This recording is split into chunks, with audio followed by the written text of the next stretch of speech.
A lot going on Twitter. Stand by to launch FanStream Sports. 3, 2, 1. Let's start. Hello, sports fans. Welcome to FanStream Sports. Nothing but pure sports. This is the JP Show. JP, it's so good to hear you back on the air. Stand by. Now, here's JP. All right, welcome back. Welcome into. Sorry, I just read something I had to laugh at. We got a new look to the opener of the show. Look at this. Good morning, and welcome into the JP Peterson Show here on this hump day. Oh, my goodness. It's sometimes, Timmy, Twitter is a wonderful place. Twitter is a wonderful place. I love you people. It can be. So crazy and upset. But anyway, good morning, and it's hockey day. It is Game 5 day here as the Lightning get set to take on the cheating Panthers. I'm now calling them the cheating Panthers. No more stinking Panthers. They're now the cheating Panthers, and the NHL is allowing them to do it. So, I guess it ain't cheating if you ain't trying. If you ain't cheating, you ain't trying. Right? I don't know what's happening in the hockey world right now, but it is not fun to watch. It's bizarre. We're going to run down all the stuff that's going on with the Lightning and the Panthers and the NHL. And we'll present it to you, and then you explain. You guys can decide and make some type of I don't know explanation sense out of this chaos. It's complete chaos. And it's one thing to complain about the officiating. But it's another thing to have it directly affecting the games, how they're played, and the outcomes. Yeah. That's when it gets really, really bad. Really, really bad. And that's exactly what's happening in this particular series, in my humble opinion. Sure. So thank you guys for joining us as you do each and every morning. We really appreciate it. Our thanks to all our sponsors. You can always watch this show on X, on Facebook, on YouTube, at fanstreamsports.com, and download our app as well. Please do that. You can just touch it and listen anytime you want. Just touch and listen. We got a lot to get to today. Brian Bradley's going to join us, Lightning Hall of Famer, and he'll join us live from Amalie Arena as he does on almost every game day. So we'll get the latest from him. And Johnny Gerber is going to join us at 11:30 as we preview the Byron Nelson. I believe he's on site. Is that correct? No, he is not. He's up in KC. I will be on site this week. You will be on site. Okay, good. So we'll get his picks. Not that he needs to be on site for his wonderful picks, but we'll get his picks and talk a little golf. And we have Stu Sternberg news. Very highly controversial. Oh, yes. I think this right. one is just super funny, actually. Super funny. Oh boy. Yeah, it's so good. It's so good. So I'm getting attacked on Twitter for saying Stu has thin skin. So anyway, Lord. So we'll get to that. We'll get to that. But we got to start with the Lightning and maybe do some other stuff as well. Oh, the Orlando Dreamers are very serious about building a baseball stadium over there, but not necessarily for the Rays. Oh, interesting. Orlando Dreamers. That sounds like a hockey. I mean, like a minor league hockey team, like the Solar Bears don't exist, or a girls' soccer team or something. Yeah, this is their attempt at getting a Major League Baseball team, which is good for them. Hope maybe they get one, but not the Rays. The Rays, yeah, but not the Rays. MLB wouldn't allow that anyway, right? When they're in close proximity to the Rays. No. It's like Fort Worth getting. A team. The only thing I could say is, if Stu in Major League Baseball, if Tampa and Stu cannot get their deal done, Major League Baseball cannot force that deal. I don't know. I know there's things going on behind the scenes right now. Negotiations are going on, trying to figure this out. I know there was a story out there about Ybor City doesn't have room anymore. Depends on where you're talking about in Ybor City, and there may have been an alternate site already identified that is much more conducive to a total plan that may include the Bucs as well. So lots going on that side, and you're not going to hear a lot about it because a lot of this is going to go on behind the scenes. And then when do it the right way, and when the T's are crossed and the I's are dotted, we'll get some news. So anyway, let's jump in on on the Lightning. We'll get some news from the pregame skate as to what the morning skate as to what the lines are. Bradley will give that to us at 11 o'clock. But the decisions came down yesterday. And I want you to look at this as from a series standpoint, from a total series standpoint. And if any of this stuff makes sense, any of it makes sense to you. So game one, we have Tkachuk going after Nikita Kucherov with both hands, hit to the head. And clearly during the game, you're seeing them target Kucherov. Now listen, you want to hit him clean? Fine. That's fine. He has the puck. You hit him clean. That shot was after the whistle, was after he let the puck go. No call. I'm sorry. There was a call there, and the Bolts scored their only power play of the 15 they've got. And by the way, I'm not absolving the Lightning. They're not perfect here. Their power play has been awful. They've made some very blatant mistakes and paid for it in front of the net defensively. So we're not sitting here saying that the Lightning have not. I mean, this is the defending champions. The Panthers are really good. Not saying they're not good. I'm saying they don't have to play this way, and the NHL doesn't have to be complicit in allowing them to do it. But that's what's happening, in my opinion. Right. I'm not speaking for the Lightning. I'm not speaking for John Cooper. I'm not speaking for anyone. These are my opinions solely. Okay? And I think opinions that are shared by many of the fans and many of the players and coaches if they were able to speak freely, I think. Which, of course, they're not. They're not. Or they'll get fined. Especially John Cooper. Right. So that happens. You know, Tkachuk is not disciplined anyway. That's a headshot. And this continues after the whistle. It's the, you saw Kucherov get cross-checked in the back right there in the kidney area, right? The kidney shot, and he goes down to the ice. No call whatsoever. All these things really add up. And when you get down to what happened yesterday. So Ekblad goes into Hagel, by the way, the guy that hit Barkov. So Hagel's already going to be targeted, right? So he takes, the puck is away, and he takes 2 strides, lifts his elbow, and hits him across the chin and knocks him out. That's what happened. In pure view of millions of people and 2 specific officials who are looking right at the play. One about 5-10 feet away. Misses the call. Another one down the boards who had a clear shot at it. You could see it from the camera angle, and you could see him rear back the elbow and hit him with it. Clear view. We showed it yesterday, yeah. No call in the game. No call. Hagel's out for the rest of the game. One of your best defensive forwards, one of the best defensive forwards in the game, in the world. And you eventually get a 2-1 lead. You don't have him anymore. And the guy who did it is still in the game.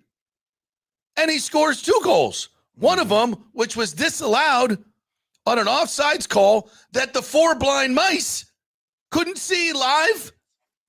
We all saw it on TV. Two of them across the line. Everybody saw it. But the 4 blind mice can't see it. And they can't see the elbow. You're either complicit or you're completely incompetent. To miss those 2 calls. And then we got a challenge. Coach has to challenge an obvious offsides and risk another power play, which could have turned the game. And I'm sure if it wasn't so ridiculously obvious, there would have been a point where Coop's like, damn, am I going to do this again? It shouldn't be on him. For God's sakes. It's freaking obvious. So this is where I say affecting the game. Ekblad is still in the game and eventually scores the tying goal. Or was it the game? The tying goal. Tying goal. Huge goal, obviously, when you're up 2-1 in the third. And look at the difference. 3-1 to 2-2. It's basically, let's just be honest, deciding the series. This series of events is deciding the series. And now you prove it by going and giving Ekblad 2 games. He got 2 games, and rightfully so. But the four blind mice on the ice can't see this, or maybe they don't want to see it. I don't know. I'm not saying conspiracy here. Yes, I know Colin Campbell's son is the assistant general manager. I know that. George Peros, I know all that. I'm not going to say there's a conspiracy. But you're not saying conspiracy, it's but a bad look. It looks that I'll way. say that. It's a bad look. It looks that way, though. Yeah, it's a really bad look for the league. And in a game like this, in a series like this, where clearly one team wants to be the bully, the other team wants to be the more finesse counterpuncher. That's our style. The NHL is saying, hey, let them do whatever the hell they want. Take out their stars. Who needs to see Brandon Hagel play? Hey, if Kucherov is a tough son of a bitch. And if he wasn't so tough, he wouldn't be out on the ice with the abuse that he's taken. Yeah, has he been good? No, he hasn't. He's got to be better.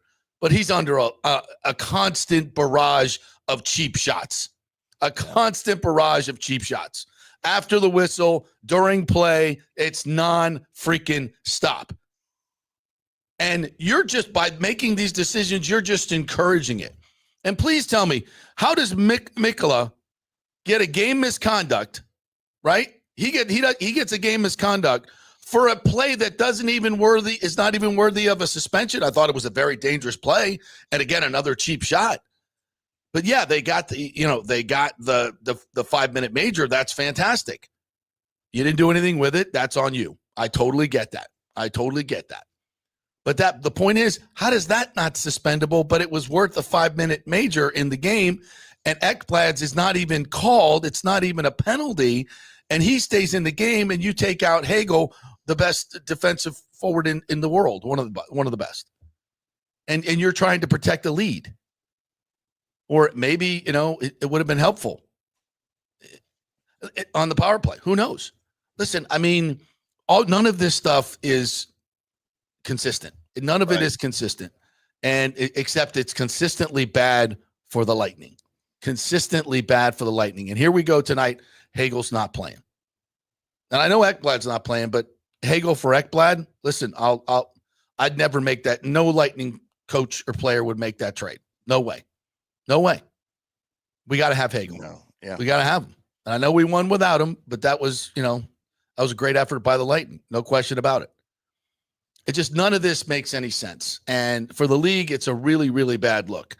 And I don't understand why this is what the league wants. Physicality, and everybody. I'm not saying take the physicality out of it. You can control the physicality, but when you allow these shenanigans to go on, and you know what? As obvious as that elbow was, and it was clearly targeted at a player for a reason, I don't think 2 games is enough. No. Whatever's left of the series is what it should be. Because as long as Hagel is out. Yeah. And that is as long. You've watched hockey for a long time, Timmy. You've covered the sport for a long time. What are your thoughts on all these shenanigans? Well, my first thoughts are how unfortunate it is that we're, like I said yesterday, we're getting cheated out of what could be a really, really good series. Mm-hmm. And I don't understand it. I don't understand how the refs on the ice don't see these, because all of this controversy could have been avoided if the refs had just called it like it should have been called on the ice. We wouldn't even be talking about it.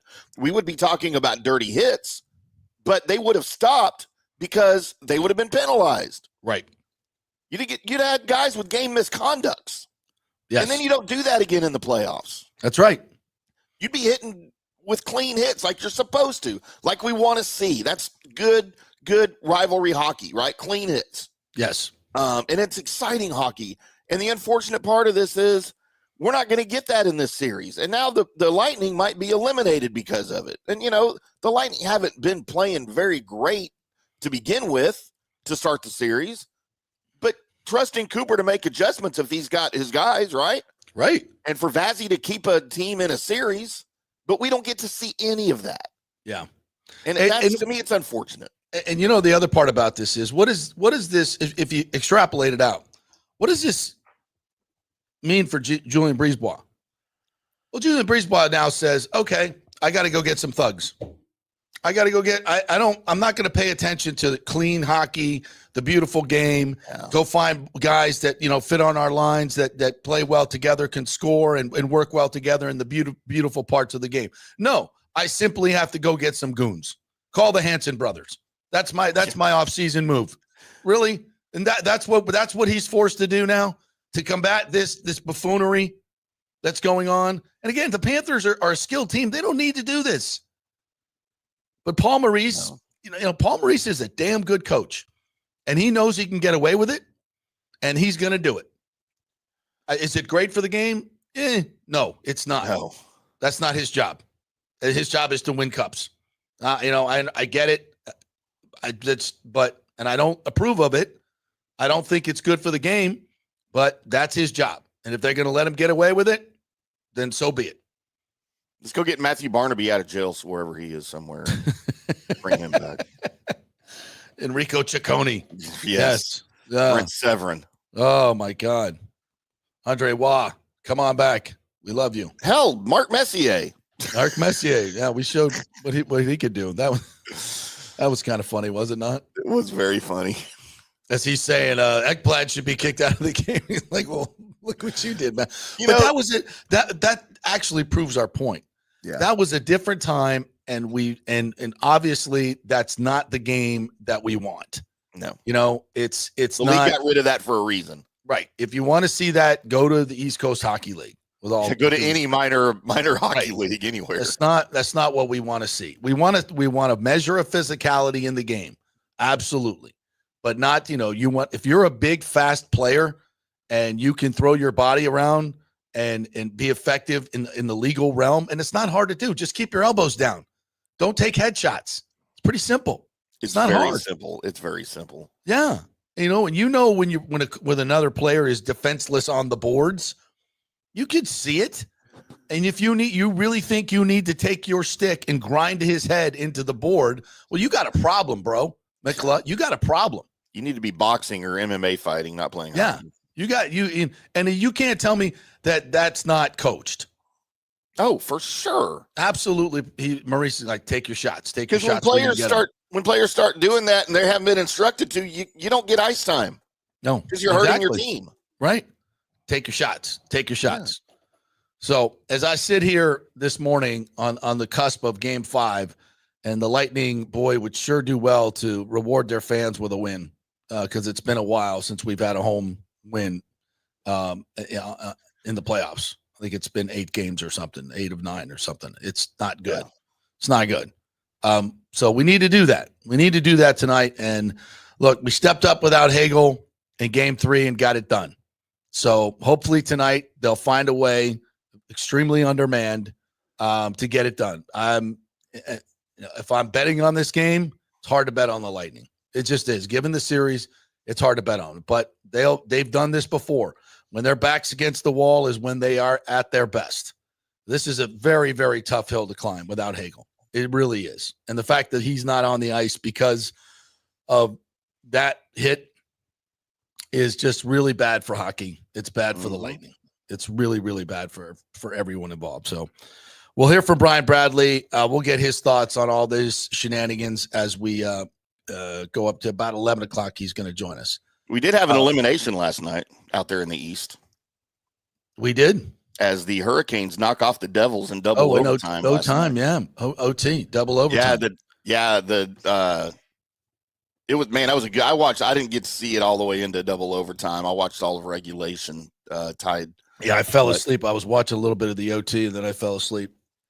The Devils trying to stave off elimination go up 3-0. Yeah. In the game. The Hurricanes come back and within, I think, 3 goals in 5 minutes in the second period, tie the game on home ice. And and just too much Hurricanes in hitting, clean hitting. This was a fun series to watch because it was clean hitting. These teams don't like each other either. And it was just a fun series to watch. And then tonight we've got 2 possible eliminations, of course, Hurricanes, and then Montreal and Washington as my Habs. I'm gonna have the Habs hat on a little bit later, you guys. Just support me, okay? All right. Okay. Yeah, no. Trying to support the Lightning, but I'm supporting my Habs too. Well, we're definitely rooting for the Les Habitants with Marty course. as the coach, obviously. Absolutely. Against the evil empire. Stupid evil empire, yeah. And then tomorrow night, of course, my Stars can eliminate the Avs. The West is all 2-2, right? Or was going into last Stars night. are up 3-2. Yeah, Stars are up 3-2. Okay. It's 2-2 Winnipeg, St. Louis. It's 3-2 Vegas over Minnesota. 3-2 Edmonton over the Kings. Yeah. But all those series got to 2-2, right? Yeah, absolutely. Yeah. The Lightning, a bit of an outlier there. But again, it should be 2-2. I mean, they should have won game. They should have won game 4. I wanted to address because we've kind of talked about Mark Messier a little bit. Is it the TBS broadcast for the playoffs with Mark Messier and PK Subban? I can't remember what channel they're on that I watch all the time. I think that's ESPN. Is it ESPN? Okay. Yeah. Dude, that is a fun, freaking entertaining show to watch for a studio show. Yeah, PK, those 3 guys are awesome. They've got bits going on. They bring out the Stanley Cup. PK Subban still will not touch the Stanley Cup. He won't go near it because he still thinks, of course, for those that don't know, hockey players consider it, they're very superstitious. They consider it bad luck to touch the Stanley Cup unless you win it. Right. And a lot of them will not do it their entire career. And if they don't win it, they won't touch it. PK Subban, bless his heart, played most of his career in Montreal, of course, Les Habitants. But they'll bring it in the studio sometimes and he won't go anywhere near it. Yeah. Mark Messier jokes around with it. He'll go pick it up and walk it over to PK Subban. Mark Messier will chase PK Subban around the studio, up the stairs with the Stanley Cup. And while he's trying, because PK still wants to get into coaching and thinks maybe he can win it as a coach or something, right? So he's still got that superstition going. And then every time Mark Messier, they even did a promo. They did a promo for it. We ordered a cup, right? The coffee cup, coffee cup, and she tries to hand him the cup. Stanley Cup. He's like, no. And Mark walks up behind him and grabs it. Messier. It's a great bit, man. The whole group is really, really good. I just really love the way they handle things there. So a lot of fun to watch. There's been a little bit of a controversy. I believe it was TBS is doing some of their games remotely. The announcers are not at the games, which is, I think, horribly disrespectful to the NHL. Well, it's disrespectful to the viewers too, because it's not the same. Yeah, I agree. I understood why they did that, like during COVID. I've got friends that call basketball games and college football and stuff like that, and I've seen setups with guys doing that before, and it's not fun for the announcers either, by the way. Yeah, but it's bad. I don't understand that. Are you just trying to save money? Like, what the hell? You can't afford to send your guys to the arena? That's exactly what it is. Yeah. I hate that. And they blame it on the Canadian money, setup and all that stuff. It's like a lot of money to send them to Canada. I mean, come on. What are we doing here? A couple of comments on the Bolts. Michael LaRue, good morning to you. Said, JP, I can't wait for Bolts to beat the stinking Panthers tonight. I'll be there, and I'll make sure I say hi. Let's go Lightning. Yes, please do. Please do. I'll be running around there. I would objectively, obviously, emotionally, I want the Lightning to win, and I hope that they can muster, just a tremendous effort. And given all that's happened, maybe they can. But it's a pretty big mountain to climb. Win 3 in a row. It's just a huge, huge mountain to climb. But just win tonight, get one, and then see what happens. We can get the game 7 back here. I like our chances. I really do. Good morning to you, Christopher Cole and Sergio Biltrez, John Hill as well. Grape Cap Tim, go Bolts. You don't like my hat, Tim? You're John. You don't like my hat? John's got one of those on the way. I hope he likes it. Yeah. Dreamers can play Supertramp. What? Dreamer. I've always been a dreamer. Yeah. Here we go. We're singing Supertramp now. We're gonna address the Orlando situation here on this show. John Hill says states with the most draft picks over the past decade, JP, Florida first at 311, and Tim first loser, Texas at 289. How about that? That's crazy. Not a surprise. By the way, I got a little clip. It's not actually a little clip. Gruden gets the boxes and he opens him up. Yeah. What a great shtick that is. That's a great bit, yeah. God, he gets so much gear. Florida State sent him a big box. Not only Florida State football, but then baseball. Link Jarrett sent him one too. And he opened up into 7 minutes on FSU, and he's like trying to do the tomahawk. I got the clip. I'm going to show it to you. It's so funny. And he just started his recall of players is unbelievable. I mean, I know all these Florida State players.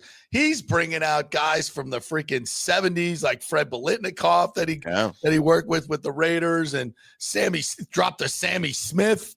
I mean, holy crap. I'm like, wow. John, that's fantastic. It's pretty sharp. That is a great bit. That is a tremendous bit.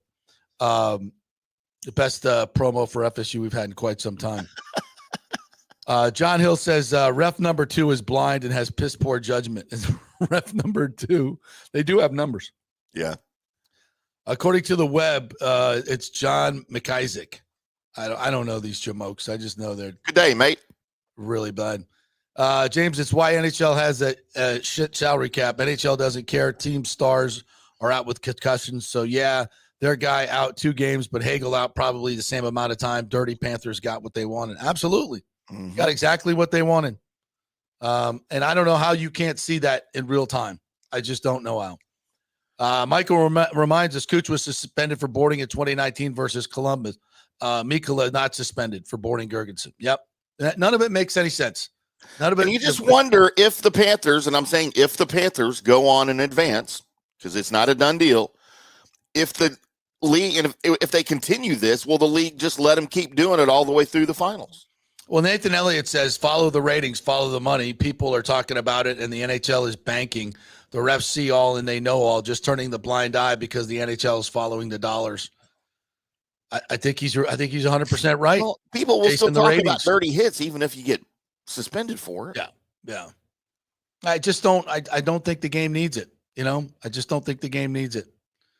Kenneth McClary says, I was just thinking if the Lightning don't win tonight, I sure hope they beat the shiz out of the Panthers physically. Be nice, and hate to say this, but put their stars out, those SOBs. Yeah. I mean, and we shouldn't be talking this way. But listen, if they go down 4-1, I bet Barkov doesn't see the ice. Yeah. And if they were smart, and they're going to get away with it. They're going to get away with it. They've already gotten away with it. They already are. Hate to say that. Marcus Compton says, you realize they don't care. They're willing to take penalties as they dare us to capitalize on it, which we have not done. So if we want to stop it, do something about it. True point.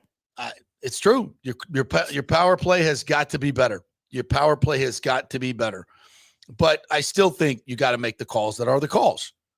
Yeah. Well, I don't understand why you officiate the game completely differently in the regular season than you do in the playoffs. You got to build 2 separate teams. It's weird.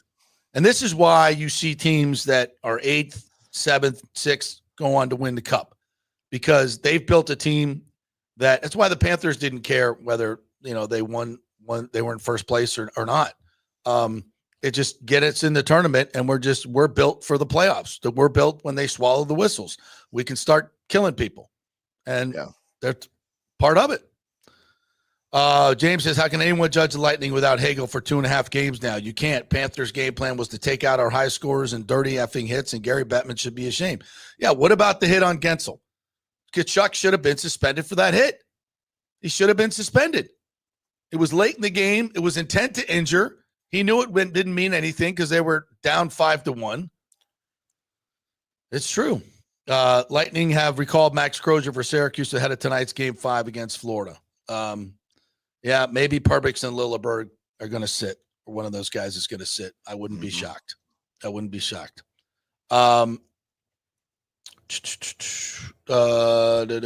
else? Nathan Elliott, good morning to you. Said Lightning versus Panthers. Oh, we already did that one. Sorry. B is in here. Central Florida region. That's all MLB cares about. Baseball trending towards minor league sport. Nobody cares. I will say this. Did you see some of the attendance around the league? The Twins, who have been a universally well-attended team, like they're getting nobody. Some of these teams that have always been a good draw are getting nobody. Yeah. And then San Diego's filling the park every night. It's a little weird what's going on in baseball right now. So we're gonna transition to talk a little bit about the Rays. They lost last night 3-1. You want to do a break first? Yeah, we're gonna do a break, and there's there's a little sideshow going on with Stu that we're having a little fun with on Twitter. Some people are a little bit too serious, but some people we're having a little fun with, and it's a great story. So we'll do that. We're coming to you from the Jeeves Law Group studio, JEEVES Law Group studio. JeevesLawGroup.com is the website to get in touch with them. If you get involved in an accident, they are the people to call. No question about it. They are local, they are trusted, and they get results. Knowing the local landscape is very important in the legal profession. So if you're hiring some other bigger firms, sometimes that might not be to your best interest. So do your due diligence, but come back to the Jeeves Law Group, JEEVESLawGroup.com. They do a great job for their clients. Not attorney spokesman, offices, Tampa St. Pete. Back in 3. Spring means a time of renewal and Rays baseball. And the folks at Italiano Insurance want to welcome the Rays to Tampa and remind you it's time to renew those insurance policies with the now famous Italiano Insurance Checkup. Let the experienced and friendly agents shop your policy for the best price and coverage. Famous for saving me over $1,000 on our auto insurance last year and over $500 on our homeowners. Now that's a grand slam. Might as well get a double play by adding flood insurance and business insurance to your portfolio. Costs less than you think, and trust me, you do not want to risk your home or personal wealth. That's a big whiff. So step up to the plate and call 813-877-7799 and chat with the all-star agents at Italiano Insurance. 813-877-7799 or go to ItalianoInsurance.com. Go Rays! JP here for Riveters, our new official sports bar and grill of the JP Peterson Show. And just like our show, no BS, no corporate chain feel, just amazing, authentic folks serving great comfort food in a casual atmosphere at unheard of prices. Riveters is located just south of Raymond James and Steinbrenner Field on Dale Mabry, walking distance to the park, so free parking, great place for pregame and postgame. Let's talk about fresh food. Nothing is frozen. Burgers, wings, prime rib, roasted fresh daily, never frozen. That makes a huge difference. The mahi, the salmon, also super fresh. All our sauces are original recipes made in-house. Our Warhawk chili and fully loaded potato soup is made fresh in-house. It's the best food anywhere, served by people who actually care. Riveters on Dale Mabry, just north of 275, just south of where the Bucs and Rays play. We'll see you there. Are you looking to renovate your home, rebuild after the hurricanes, or build your dream home from scratch? Well, let me tell you about my friend Jason Fawcett and On-Site Construction. They have over 1,450 satisfied clients, 25 years of experience, over 500 designs, and a talented team of over 40 construction professionals. They believe building something exceptional begins by truly focusing on all the details, even the smallest ones. We understand that construction can be a daunting process, and we're here to make it as smooth and stress-free as possible. Quality is non-negotiable at On-Site Construction. We use the finest materials, employ the most skilled tradespeople, and adhere to the highest industry standards to deliver a product we're proud of and that you're going to love. Our project management is meticulous with a focus on completing projects on time and on budget. Your happiness is our primary driver. So give us a call at 813-579-5789 or check out our incredible website at onsiteconstructionfl.com. Let's go. Right now, back to the show on FanStream Sports. All right, welcome back to the JP Peterson Show here. We are brought to you by the great folks at the Golden Diamond Source. It's still Diamond Days for another day. 20% off in April. Get those diamonds, folks. Great deal going on. Of course, if you're going to pop the question, the only place to go is the Golden Diamond Source. They have the greatest staff, the greatest savings, the greatest selection. They'll size it for you. They'll make something completely unique if you want it. They'll maintain it while you always have it. You can always stop in, get that diamond cleaned, all that good stuff. They're your full service store. They can do anything in the jewelry realm. They got a great men's section as well. If you're looking for a baller watch, a nice timepiece, they have that as well. So check it out. It's the Golden Diamond Source at goldendiamond.com. Aren't we a little old to be using the term baller watch? Am I a little old to be using the term? Isn't that like a young man's term or something? I don't ever hear that. Well, you know, Baller watch. we're trying to stay hip. I guess. All Trying right. to stay hip. I'll approve it. Trying desperately, often failing, but trying desperately. All right, I got some people pissed at me again today. All right. I pissed some people off. It's good for ratings. It is great for ratings, right? That's why we do it. I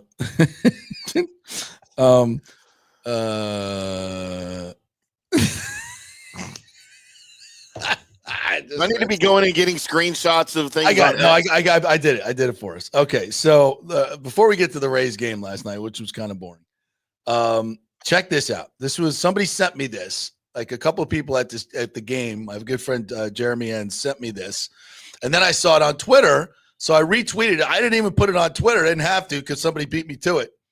So somebody beat me to it. Let me see if we get this. There it is. So that's Stu in his box right there, right? Now look at the whole section in front of him. Like, why is this all blocked off? Whoa. I'll show it to you again here. Let's play it again. You think that's intentional? Well, I mean, I don't know. What do you think? There he is. And this whole section, like the rest of the stadium is filled. The rest of the stadium is filled. That's the only section that's not filled. Oh, that's intentional. So somebody tweeted at me. They tweeted it out, and I said, wow, that's some really thin skin. They said, look, Stu has reserved the seat. The seat's beneath him. They seen, what did he say? Let me see the actual quote. Yeah, he reserved the entire. Said Sternberg blocks off a whole section so fans can't heckle him. That was from Alejandro Costas, who tagged me, tagged the Rays, tagged Stroud, tagged Buster, tagged Ken Rosenthal. Okay, so did he tag Latvilla? I think we got him too. Yeah. So then I said, "Wow." I retweeted it. Says, "Wow, that's some really thin skin." So I didn't say, "Okay, that's definitely the truth that he walled this off so he doesn't have to have fans." I didn't say that. I wasn't reporting that. I just made a snarky comment. Right. So people will do on X. Exactly, because people will do. So somebody came at me. I'm pretty sure he used to work at Pewter Report. Taylor Jenkins. T. Jenkins. He said, God, I should be following this better in the whole thread. He said, I mean, there's literally, he said, are they reserved? Because there's people in that section all the way at the bottom. He said, do you honestly believe that? LOL, that he reserved that. And I said, until I hear another reason, you got a better one? And he said, are they reserved? Because there's people in that section. There's people in the first two rows that probably moved in there thinking they were open and had standing room only. And somebody else told me, George Taylor, who was at the game, said there were 4 or 5 ushers like the whole game walking up and down, making sure nobody went into that section. So probably these people moved in and then were removed. Yeah. But they were also all the way at the bottom of the section, so it would have been hard for them to heckle him anyway from all the way down there. He said, are they reserved? Because there's people in that section all the way down. If he was trying to avoid heckling fans, wouldn't have made more sense to move down to the other side of the section where he's further away from the fans in the adjacent section, or go to his enclosed suite? Well, he wants to be outside, number one. If he didn't want to be heckled, he wouldn't come to the game at all. Yeah, exactly. He loves outside baseball, so he wants to sit outside and probably not be heckled. So now, evidently, so this became a thing, right? So since Topkin was tagged in it, he went and asked the Rays, I guess. And this is what they said. We've been told it's seats that are set aside for MLB and visiting team tickets. So they're considered distributed, but clearly not all used. Wow. So you can't count those in your attendance then, right? Or can you? Well, first of all, have you ever seen in any major league park or there are teams where they do reserve seats for MLB and visiting team? Have you ever seen an entire section like that? It's that empty. So, and then he tweets back at me, see, there is a reason. I'm like, and you're buying that bullshit? In a stadium that only holds 11,000 people, you're going to reserve an entire section for MLB and visitors. Right. Well, and I know they do reserve those seats. So we're telling me nobody in the Royals, on the Royals team, had anybody that wanted to come to the game. Nobody. MLB had all these free tickets and they couldn't distribute them to anybody. They all just decided that section alone, they all just decided, I'm not going to the game. Not me. Dude, that's funny, man. And it just so happened, an anomaly we've never seen in the history of Major League Baseball. An entire section, every other section is full, right in front of the owner who's getting heckled by the fans. Oh, that is But incredible. there's a reason. And you can tell even Topkin didn't buy it. He says, we've been told it's seats that are set aside for MLB and visiting team tickets. Wow. Listen, if Stu wants, whether it's true or it's not true, I don't care, to be honest with you. I just think it's funny. But you all want to say, oh, yeah, it just happens to be MLB and visiting team tickets and nobody used them.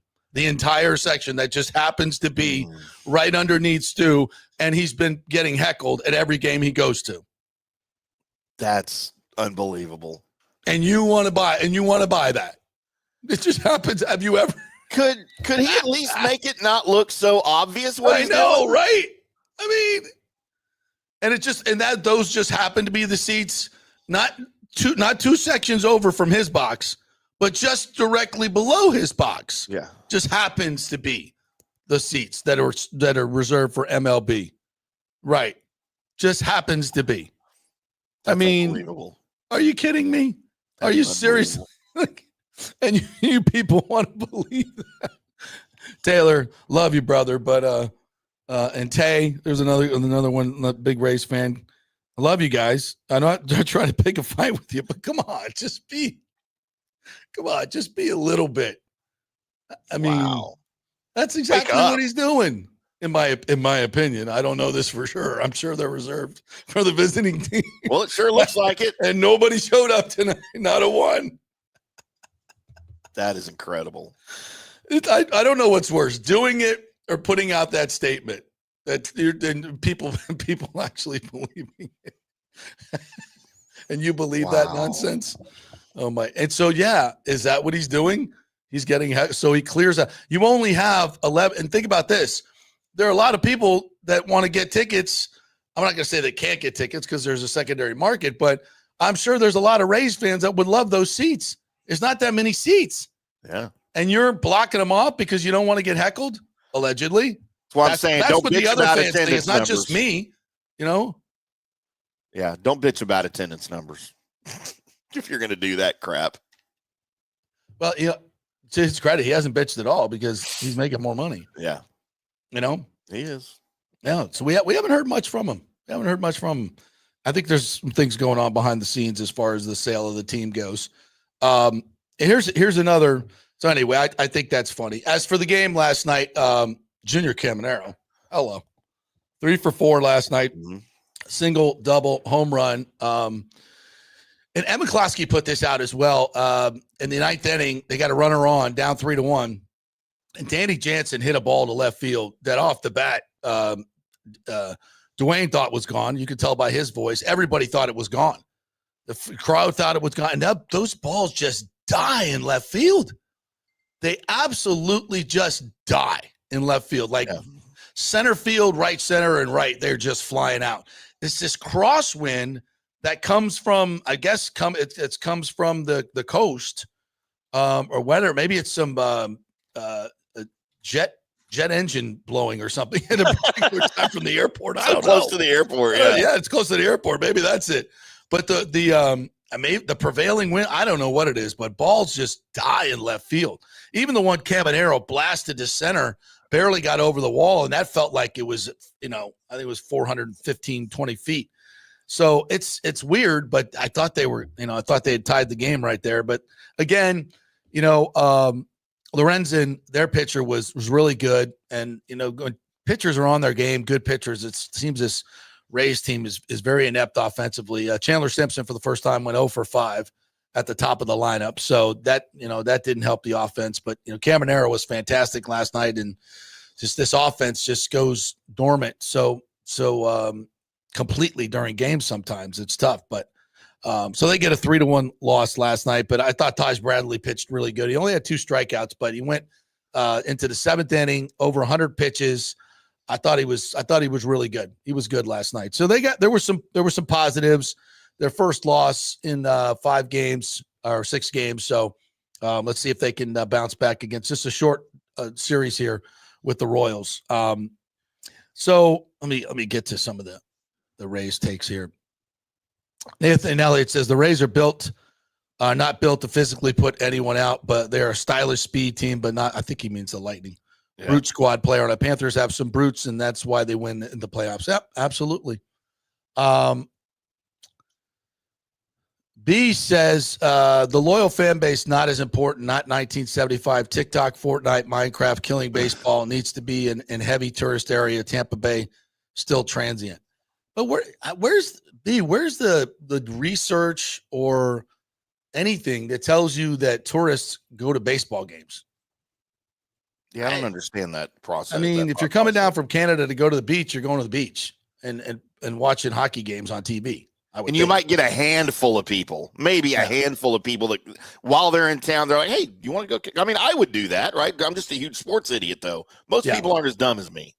I don't think there's baseball centric tourism. There's not. Now do some the Yankee fans that fill up the Trop and Steinbrenner Field, they live here. They're not tourists. Same with the Boston fans. These are all people that live here, and they go to the games on, it's kind of one-offs when their team's in town. I don't think there's people traveling from Boston to go to Tropicana Field instead of going to Fenway Park, right? I don't think that's happening. So I think it's a bit of a misnomer that it's a tourist thing. I don't think that's at all. To me, it's a large population thing. It needs to be in the center of the population, and that's based on research that Major League Baseball has done for over 100 years. That's why they have a league rule that you can't build a stadium unless there's 1.5 million people within a 30-minute drive, because 30-minute travel time, because you have those midweek games and long homestands that you got to have a big chunk of people to get enough people to fill those seats. So, and in Orlando, although it's, I know exactly, because we go to SeaWorld quite a bit. I know exactly where they're trying to put this stadium. It's nowhere near where people live. I mean, it's not near. I mean, most people live up in Winter Park area or north of Orlando. The theme parks are more towards the south. So, you want to talk about traffic in Orlando? Oh my God, it's ridiculous. Where that stadium would be, I mean, good, because it's all theme park traffic, and the new Universal is right there, right? So yeah, there's a lot of people staying there, but I don't think that they would go to a baseball game, or a large chunk of them. If you're coming from Europe, if it's a cricket, if they're playing cricket there, they might go, or soccer, but they're not going. Gross. They don't give a rat's ass about baseball. And you think they're going to spend, hundreds of dollars for tickets and stuff to go to a sport they don't even understand? And if you're coming down, trust me, if you're coming down from Peoria to Disney World and the kids say, let's go to a baseball game, you say, shut the hell up. I just spent $25,000 on Disney tickets. Yeah. I ain't got no money for baseball. Not spending $500 on baseball. Yeah. So I don't get that at all. By the way, JP, I have a bit of breaking news here in the DFW area. Uh-oh. As this is my current situation. So if for some reason I get bounced, you'll know it's because I lost power. All right. Well, but that is a wicked radar right there, and it is headed. That is right a wicked radar. I am the blue dot, so it's coming this way. Well, you know what? Bradley says the team is on the ice, so let's take a break and come back with him. Okay, we can do that. All right, want to do that? And then we'll get back to the Rays and the other stuff we want to get to. All right, so, and in your comments, got a lot of great comments coming in, so we're going to get to that. All right, so quick break. When we come back, Brian Bradley will join us, and we're going to talk some Lightning, get the latest on who's out on the ice, what the lines look like, et cetera, et cetera. So quick break, back in 3. Hey, JP here for my concierge medical professional, Chris Lugo, PA. You've heard him on the show for a couple of years where he shares invaluable medical, nutritional, and supplement advice. With Chris, it's like having a medical provider as your best friend. What I love about this concierge service is the convenience and support he offers. I can text or call him 24/7 with any questions or concerns, and he'll promptly call in a prescription if needed. No office visits or copays required. It gives me peace of mind knowing I have someone genuinely invested in my health, not just focused on insurance profits. And the best part, the Bay Area Modern Medical Center's personal concierge service is more affordable than you might think. Don't let insurance companies dictate your health care. Take control of your health and wellness today. Visit BAMMC.com for more information and to schedule your initial free consultation. Empower yourself and take charge of your personal health with BAMMC.com.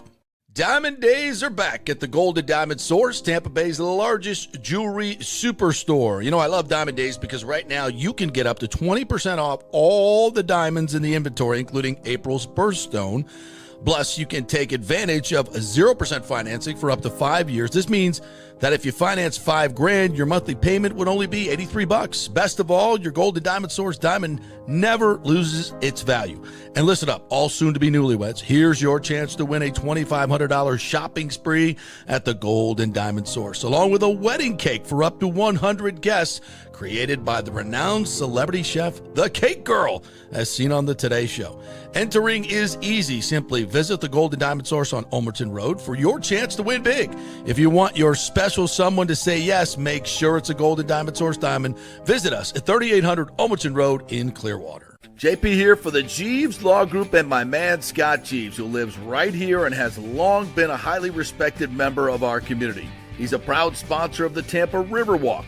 Jeeves Law Group is also a proud sponsor of our Grand Central District in St. Pete and has neighborhood events throughout the year. He has an office on Central Avenue in St. Pete and one on South Howard in Tampa. You can't get more local than that. So when you need an attorney, you're going to hire some huge firm that advertises all over the state or the one that supports your favorite sports show. It's the Jeeves Law Group. We're local, we're trusted, and we get results. For personal injury and personal attention, call us for a free case evaluation. That's 8889-JEEVES. That's 8889-JEEVES.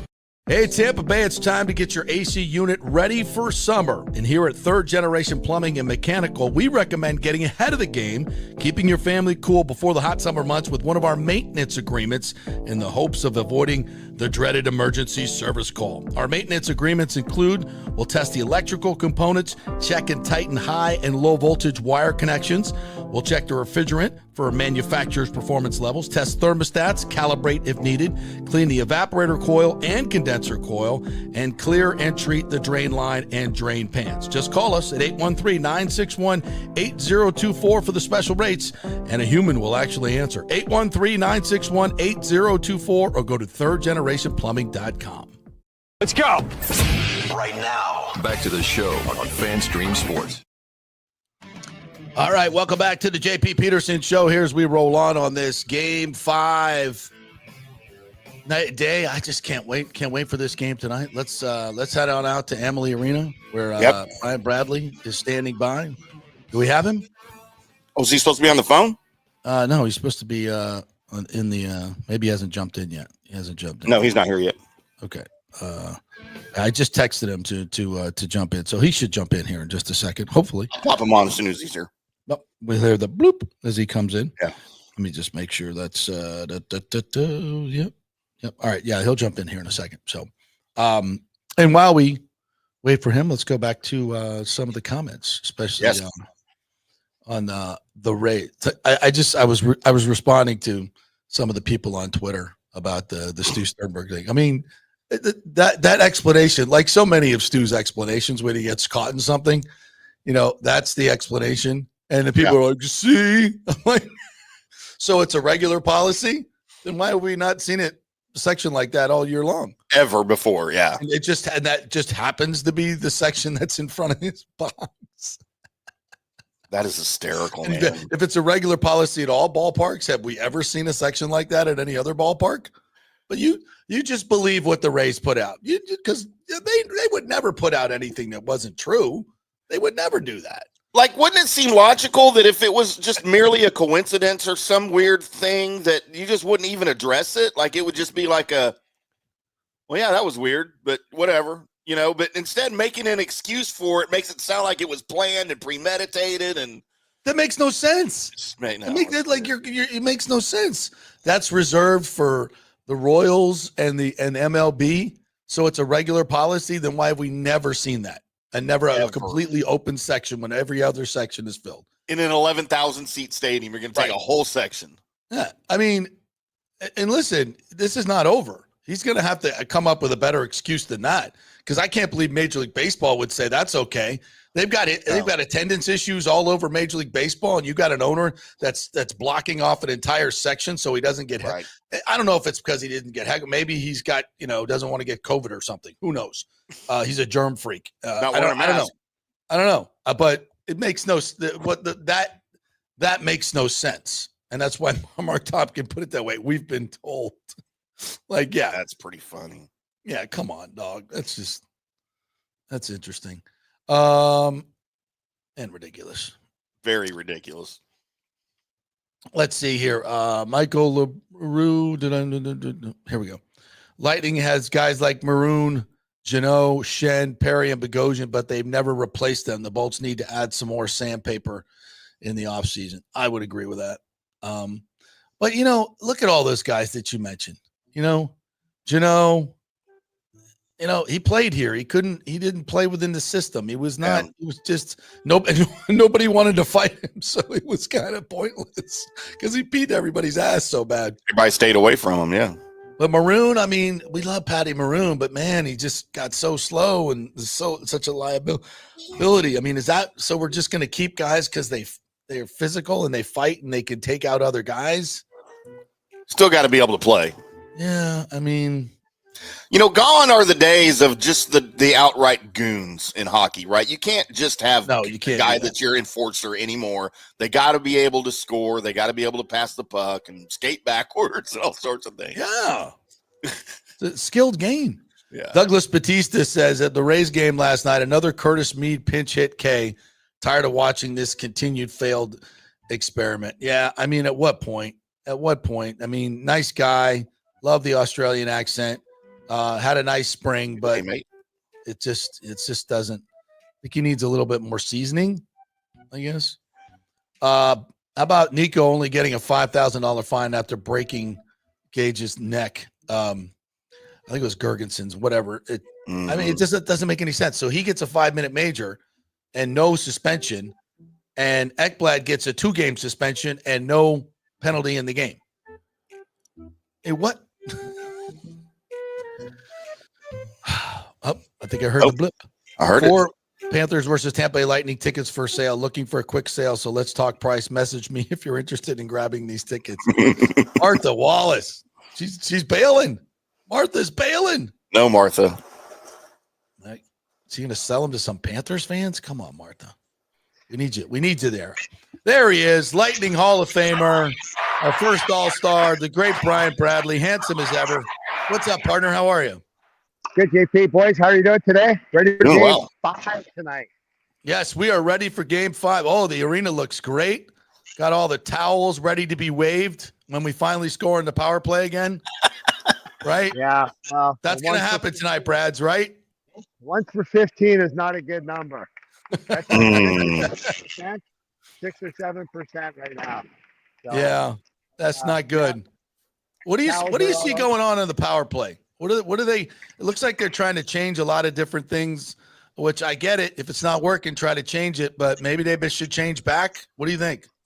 Well, you know what? I think today, I think Gensel's out, so I think Yanni Gordon's in that slot. He's in the bump position on the power play. I don't mind that. Yanni can shoot. Obviously, Gensel's out. We'll talk about that in a little bit, but or not Gensel, but Hagel. Brendan Hagel's out for the game. So they move Yanni Gord into the bump position. Point is on the half wall far side. Kucherov.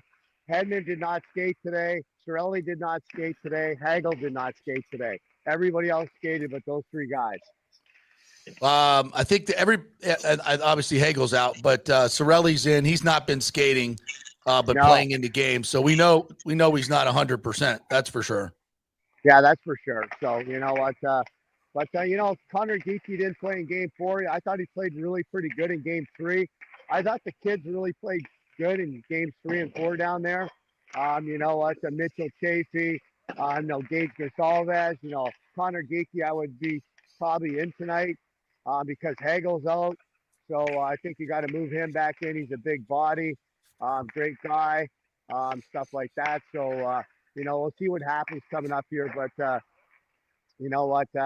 big game tonight here, obviously. So, see what happens. They got Patty Maroon, I think, down there. He's sitting on Oh, the wow. bench, like that. Oh, can we dress him up? Suit him up. Can we suit him up? The big rig's right here right now. So, he's down there just saying hi to some of the guys. I guess he was at the St. Louis Blues game the other night. But, it's like I said,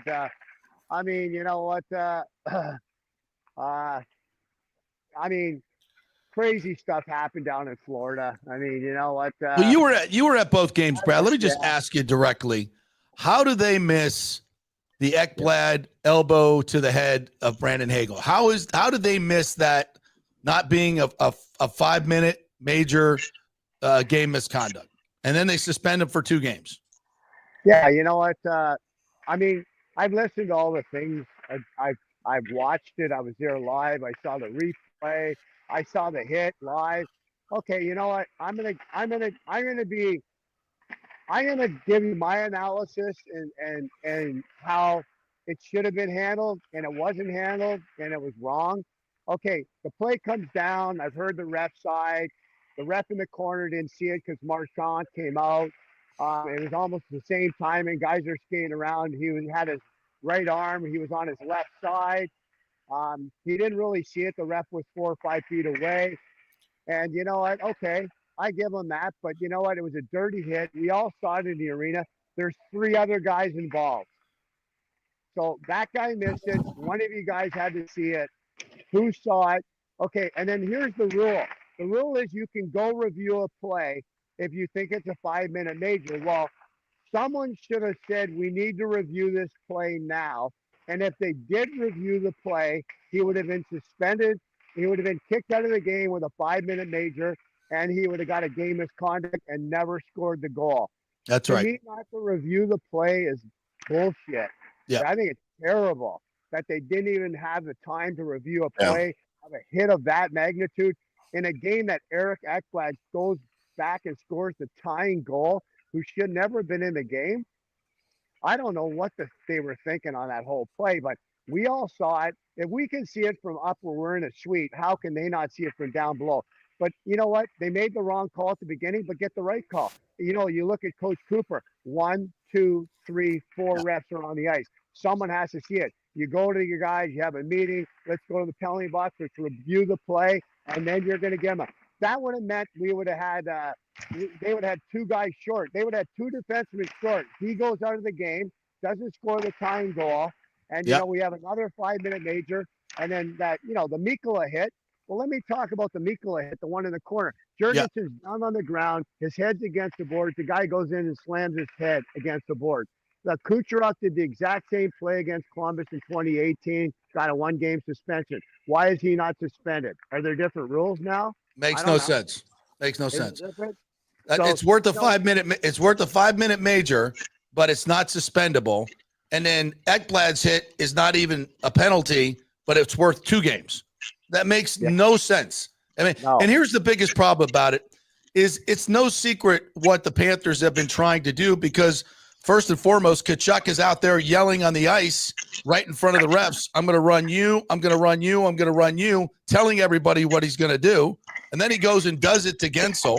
And then Barkov, because Hagel hit Barkov, that Hagel's being targeted, and he gets hit with an elbow. So everything the Panthers wanted to do is get those guys off the ice, get them out of the series. And if it wasn't for the toughness of Gensel and Kucherov, those 2 guys would probably be out of the series as well with the cheap shots that they're taking. And it's not just the ones we're talking about, Brian. Every whistle, It's a kidney shot with a cross check to Kucherov, puts him down on the ice. It's another shot here. It's another shot there. It's just like 2018 when the Capitals did the same thing to the Lightning back then. And after a while, it takes a toll on a team, does it not? Yeah, for sure. Because the guys, you can only have. And the thing about it is, and you know what? You don't really see it. You don't see it on TV because the camera is following the puck. Right. So the puck is down the ice. There's so much stuff happening after with Tkachuk, Sam Bennett, guys like that, where they're slashing legs, hacking. And the thing about it is, you know what? Back in the day, you know, when we played, let's say, you know, even listen to, you know, Chris Pronger in the NHL back in maybe the late 80s, 90s, early 2000s when we played. Well, you did that. You paid the price. You're going to have to fight. You're going to have to fight once or twice, or else you're going to get killed. And you know what? The one that really pisses me off the most is Tkachuk in a 5-4-1 game. You know, Gensel passes the puck. Yep. And then Cirelli goes in and scores a goal. Not only does Tkachuk blindside him, intent to hurt him, he reroutes his route to go get him. Yeah. And they don't do anything. Well, let me tell you, when we played, that would have been a brawl. Yeah. There would have been 20 guys on that ice, and they would have all went after him. There would have been 6 fights going on, and he would never do that again. And the league doesn't have to do anything because we got him. Yeah. Like, you know what? He's not going to ever do that again because he will get killed. But if you're going to let guys like that do that without being policed or have any penalties or stuff like that, it's wrong. Because you cannot go out and police guys anymore because that's what the league wants. But they need to crack down on some of this stuff. To me, I don't know if it's Paul Maurice, the coach. Is he saying just go out and do that, or the players are like that? But it's almost uncontrollable what the Panthers do. And they did it last year. They're doing it this year. That's the way they play. And, you know, they'll do it every series. But it's embarrassing to me. I can't believe they get away with that. I think that's very well said, Brian. It's like a double-edged sword. It's back in the day, you guys policed this yourself. Well, they don't allow the fighting anymore to that level, so you can't police yourselves, and they're not policing it correctly. So it's a catch-22 for a team like the Lightning that doesn't want to. I'm not saying they're not pushing back. They are. I think they're scrapping, they're hitting, they're doing as much as they can. They're just not built for it the way the Panthers are, right? Yeah, no, the Panthers have a team that they play a physical style of play. That's the way they play. They're not going to change the way they play at all. They like to get into scrums. They're like a pack of wolves, and they play that way. And that's okay. But you know what? If you're going to go out there and be dirty and take dirty hits, they need to be held accountable, and they're not. And the refs need to crack down on, hey, if Tkachuk slashes Gensel 3 times, give him 3 penalties. He's not going to do it again. I guarantee you Paul Maurice is going to go, hey, Tkachuk, that's 3 penalties in a row for slashing. Don't do it again, because you're not going to do it again. But if you can get away with it, you're going to do whatever you can if you're going to get away with it. Trust me, to win that Stanley Cup. But that's why I said, you know what? And we're not the team. We're not like the Panthers. We don't play like that. That's why I said that the league needs to really look at what's going on. And there's been other hits in other series too, but this one's been out of control. I mean, I just think it's crazy what's happened. And you know what? And the Ekblad to score the tying goal for a defenseman who shouldn't even have been in the game, that's even worse. But I will tell you this. I mean, we talked about the power play, and I think in game 4 down there, we played a solid game in game 3, really good game in game 3. I thought in game 4 we played another excellent game. We had 2 breakdowns where they scored 2 goals, 2 defensive breakdowns in front of our net, and they scored. But besides that, we were solid literally for the whole game. But the thing about it is, what killed us, I think, we have a 5-minute major. I mean, Ekblad should have been kicked out, but we didn't get kicked out. We have a 5-minute major against Mikkola, which he should have got. He gets thrown out of the game. With 18 minutes to go in the 3rd period, we don't even get a shot. Yeah. Okay? And the whole momentum. Now, if we go out there and score a goal on a power play, the game is over. It's over. Done. It's a 3-1 game, and they're done.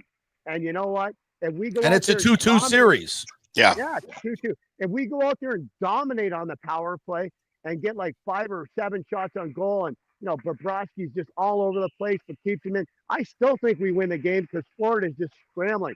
But Yep. what happened, and I watched, and you got to see it, all of a sudden the Panthers are penalty killing. They're killing off the 5-minute major. We don't have any shots on goal. I think they have a shot on goal, and you could hear the crowd from being dead quiet, Yep. getting pumped up, getting louder and getting louder. And it changed the whole flow of the game the last 10 minutes. Yeah. That power play hurt us more than you guys can believe. It was not good. Yeah. Well, go ahead, Tim. Brian, what's the mood in the room, the mood on the ice to be facing an elimination game at home tonight in a series where the road teams won 3 out of 4 games, and not just to be facing elimination to the Panthers, but in a series that's gone this way with the dirty play, not being policed right by the league, the lack of calls. Are these guys visibly beaten down by this whole process, or are they ready to get out and play some hockey tonight? You know what? I will say this. You know what? The Lightning are a team. They're Stanley Cup pedigree team. They showed it. And I'll tell you this. When they were down 1-0 and all that crap happened on the ice where they didn't call the penalties and Ekblad, and they came out and they showed why they can dig deep and they are a Stanley Cup team because they came out and you could see John Cooper on the bench. The players got fired up. I mean, not many teams can go to that level, but they did. I think the guys are ready to go tonight. I watched the morning skate. I saw some of the guys. They look like they're game face on. I think they're going to be ready to go. I feel bad for Brendan Hagel. I mean, it's an unfortunate situation. I mean, Ekblad, to me, you know what I would have did? Ekblad should have been suspended for the whole series. Yep. Yeah, And, absolutely. If it's 1 game, if it's 3 games, if it's 2 games, he doesn't come back till the next series, or if we win, he's out till next year. Yep. He should not be allowed back in our series. I think that's what the league should have did. That's my call on it. There's no need for that. That is not a hockey hit. That has nothing to do with hockey. Same as the Mikkola hit, a hit to the head like that, and same as a Hagel hit. That's an intent to injure. That is an arm shiver. Never even heard that before, but whatever it is an arm bar. And when you're playing hockey, the most solid thing on your elbow is your elbow pad. That point on your elbow pad, Yeah. that thing is hard as rock.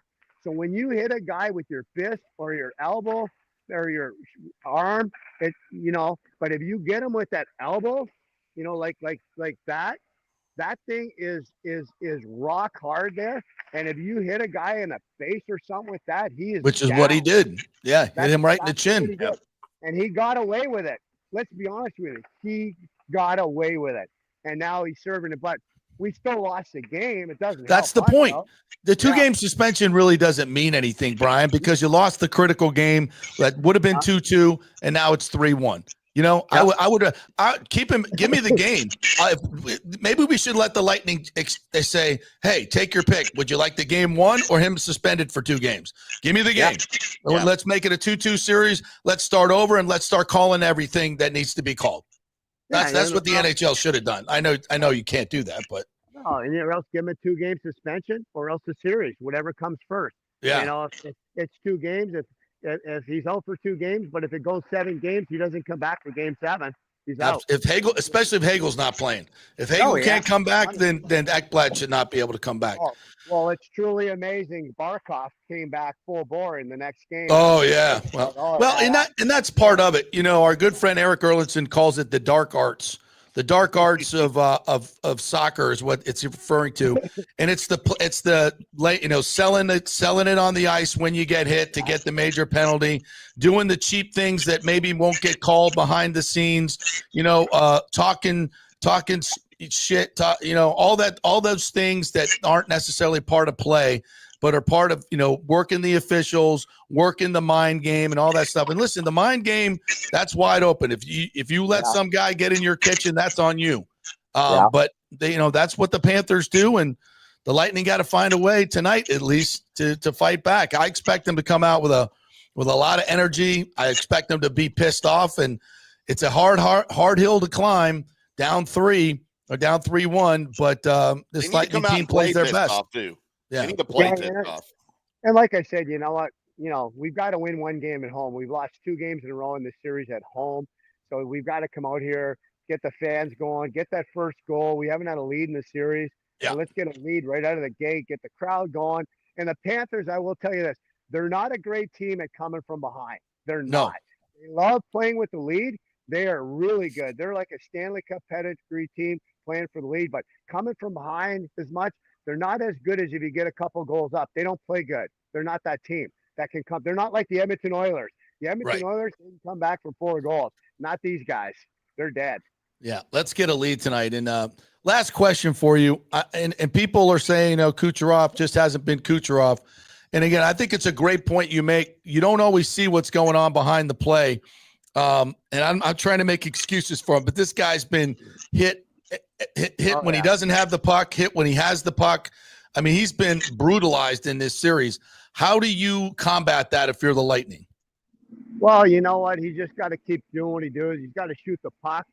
Yeah. You know what? And you can't say anything about Kucherov, Point, Hagel, guys like that, Gensel, even Cirelli's the Warrior. I mean, these guys have been so good for so many years, especially Kucherov, Point, Hedman, those guys, Vazzy.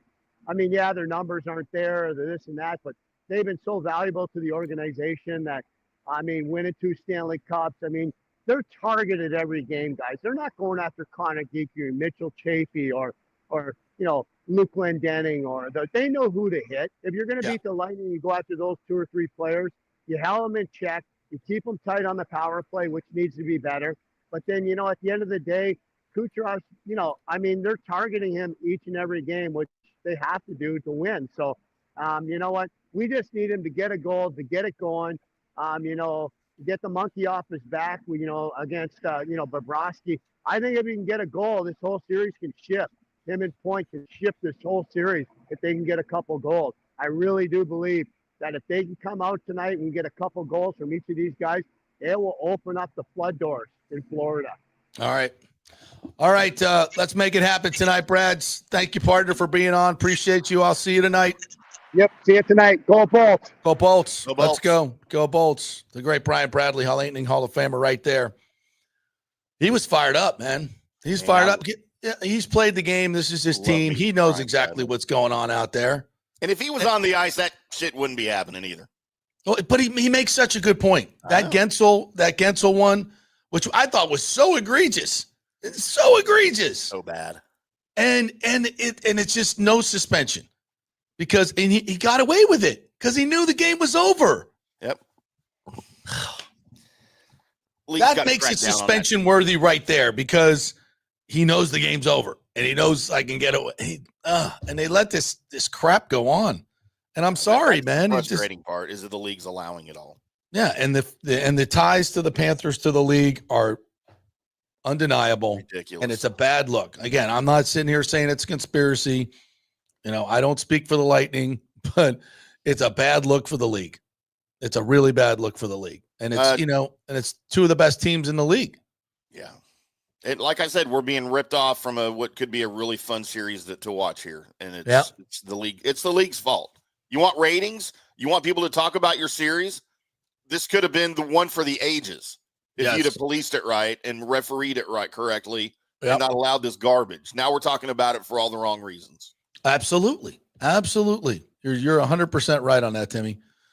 My old boss John Mamola says, "Gotta love the selfie shot from Bradley." It is a great shot, isn't it?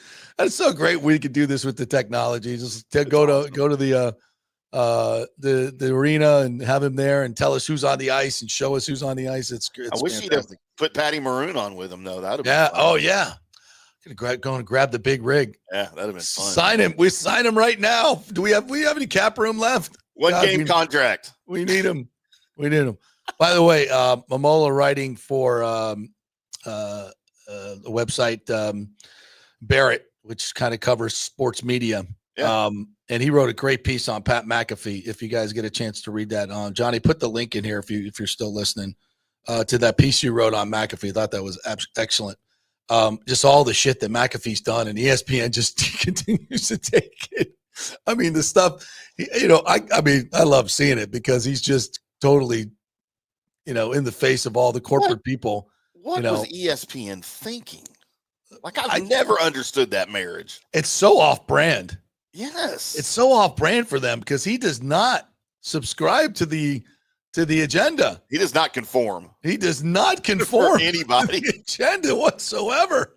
And they protect that agenda at all costs. I've never understood. And he that is just an dynamic. outlier. I mean, I get it. And I mean, well, because of all the viewership that they've lost over the past, 5 to 7 years. Yeah. And, people just have stopped watching because of the agenda driven stuff, especially on their talk shows. And I guess this was their attempt to somewhat, bring some other viewers back to the platform. And I don't know what the ratings are, but, to me, it's kind of a mix. While I say he's kind of gone against their agenda on many levels, he's also, I think he's kind of sold out too in a lot of different ways. 100%. Yes. Yeah. And so I think he's kind of worse off on both sides. I think he's lost a lot of viewers because they see him as a sellout. And then I don't watch him anymore. no, I watch him from time to time. If I'm home, eating lunch, and I'll pop it on, and it's honestly, it's a hard watch. I can't watch it anymore. He starts like he's rambling. It's a really tough watch. It's not like the old show at all. Nope. And I hate that because it was fun to watch before. Yeah. Specifically for those reasons you mentioned, because it was just him. There wasn't anybody, kind of like us. There's nobody telling us what we have to talk about. Right. There's no one telling us you got to be nice to these people. Right. No, we don't, because we're our own bosses, right? We're our own show. We don't have the suits. It feels like when he's doing his show, he feels like somebody's behind him, watching him, and listening to everything he says, which they are, by the way, figuratively. They are. And he's like trying to play both sides to the middle. And you got just be yourself, bro. That's what got you where you are. Yeah. And so I think he's trying to, placate his bosses at times, because he'll say something and then he'll try to come back and kind of make it, not as hard, not as bad as what he just said. Kind of, let's look at both sides. It's weird. And it's not, I don't know if it's working. I don't know what the ratings are. Working. Yeah. It's not working. JP, we have a judgment that has been handed down on the Shedeur Sanders draft prank call. I see this. As the NFL has fined the Falcons $250,000 and defensive coordinator Jeff Ulbrich $100,000. And it was his kid, right? Jeff Ulbrich's kid is the one that did it. Yeah. Yeah. Which, listen, that's where the kid got the number. Out of his iPad. Yeah. Out of his dad's iPad. Is that where he got it? Yeah. Yeah. Yeah. You got it. How you like that? And what? I didn't realize this, but all of those, I always wondered this, but it makes sense. The league gives all those guys those phones so that they have the phone numbers, right? It supposedly can't be traced and things like that. Well, then you get an idiot 19-year-old kid whose dad's in a coach with an iPad with the numbers. I'm surprised this hasn't happened before. Yeah. Well, and apparently Shedeur wasn't the only call he made. No, several calls. Yeah. He pranked a couple guys. Yeah. Yeah. I mean, it's kind of funny, but come on. Well, I think a kid's 21, right? I read he was 19. I think I heard he. Okay. Okay. Who knows? Yeah. Either or, it's like, man, at what point did you think that was a good idea? And then you're filming it for social media. Yes. Like what? Yes, this says 21, so he was 21. Yeah. Yeah. Like, what are you thinking? So you're going to put that up on social media and think that's a good idea? Yeah, you can't. Oh my God, what an idiot. Well, it's one thing to do it, right? Just do it anonymously. Nobody would ever know. Well, then what's the point? I mean, you can tell your buddies, hey, that was me. Somebody's going to. Listen, you could do a poll right now of 21-year-olds and say, what do you want to be? They'd say YouTube famous.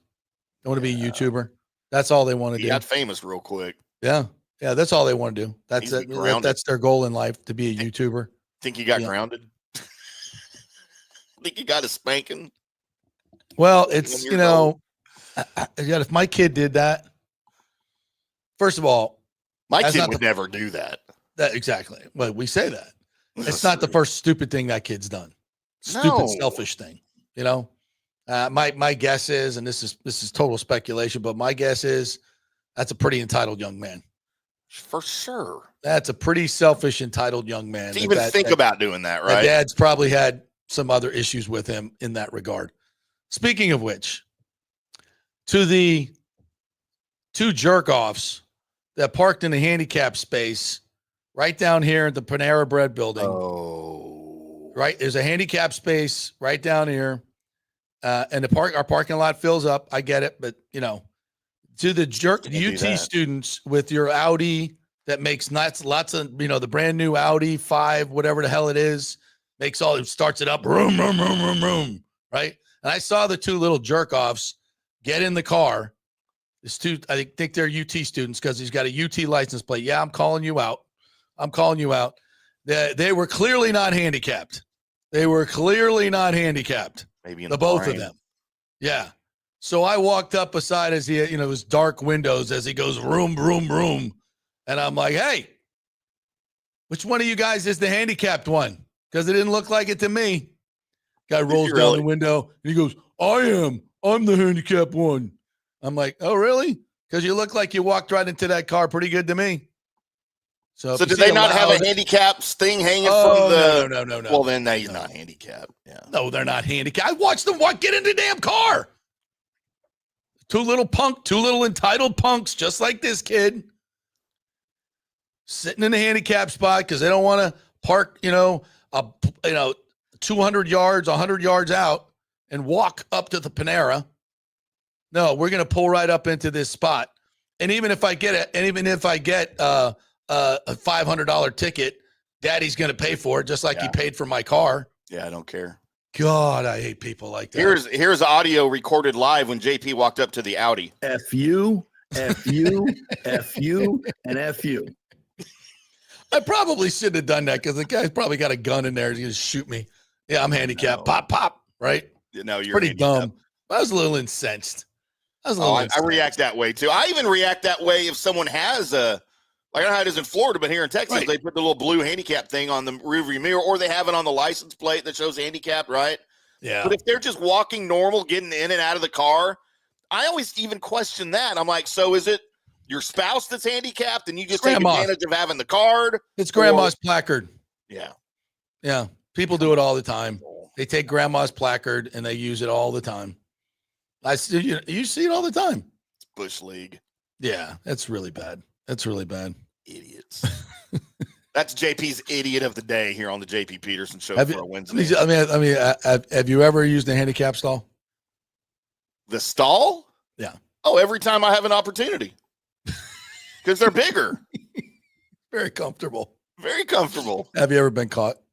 No. I have. Never had a handicap guy knock on the door and go, I did. Are you serious? It's the worst feeling in the world. Oh, no. Yeah. Did you? I'm going to out myself because I outed these guys. I've never parked in a parking spot though. That's BS. Well, it's not a law that you can't use the handicap stall. It's a law that you can't park in the spot. But it's like, it was an emergency situation.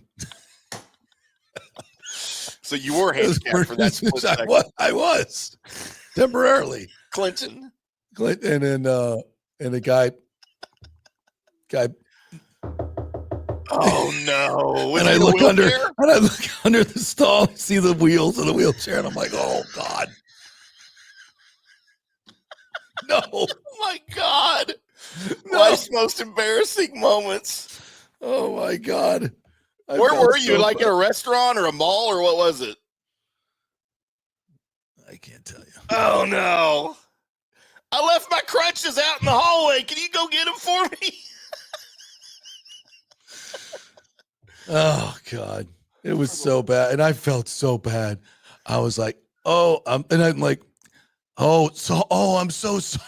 And I'm like, I haven't even taken care of my business yet. What can you say, man? There's nothing you can say. There's nothing. And I have a sneaky suspicion that he recognized me too. Oh no. Surprised we didn't see that on Twitter the next day. I know. That was bad. Scotty Fitz chiming in today. He said, it's Code Brown. Code Brown. Yeah, I felt really, really bad. Yep. Okay. Here's recorded conversation of JP when the guy in the wheelchair knocked on the door that he was of the stall he was using. F you, F-U, F-U, and F-U. I could not have been more remorseful and more ashamed of myself at that moment. I was like, oh, I'm so sorry. There's a real emergency. I really apologize. He's like, it's okay. Just want to let you know I was there. He's very nice about it. And thank you for being, but I think he knew I was red faced. I was just like, felt so bad. Like, oh, you asshole. Luckily it wasn't an emergency situation for him. I don't think. Oh, so, do they have those? I would think. I don't know how wheelchair people work. Yeah. Who do you think you are? I am. Yeah, I felt terrible. That was bad. So I haven't done it since. Oh boy. Yeah. You never know. You never know. Good God. Sports Gimp Pat says I use a wheelchair and that happens to me all the time. I'm sorry. Oh, is he the one that busted Pat. you? You may have been. Sports Gimp Pat might be the. Yes, by the way, they do have those issues all the time. He says more than he says we have those issues more than you. So stay the hell out of the damn thing. Oh yeah, yeah. I'll never use one again. Yeah, that's right. Absolutely. Thanks. What about the parking spots, Sports Gimp? When you see people do that, can we say that? Even though he calls it, are we allowed to say? He calls himself that, Sports Gimp Pat. I mean, a little awkward saying that word though. Well, I think kudos to him though. Oh, I know. A lot of people use it as a weapon, and it's like it's so good for him. It's.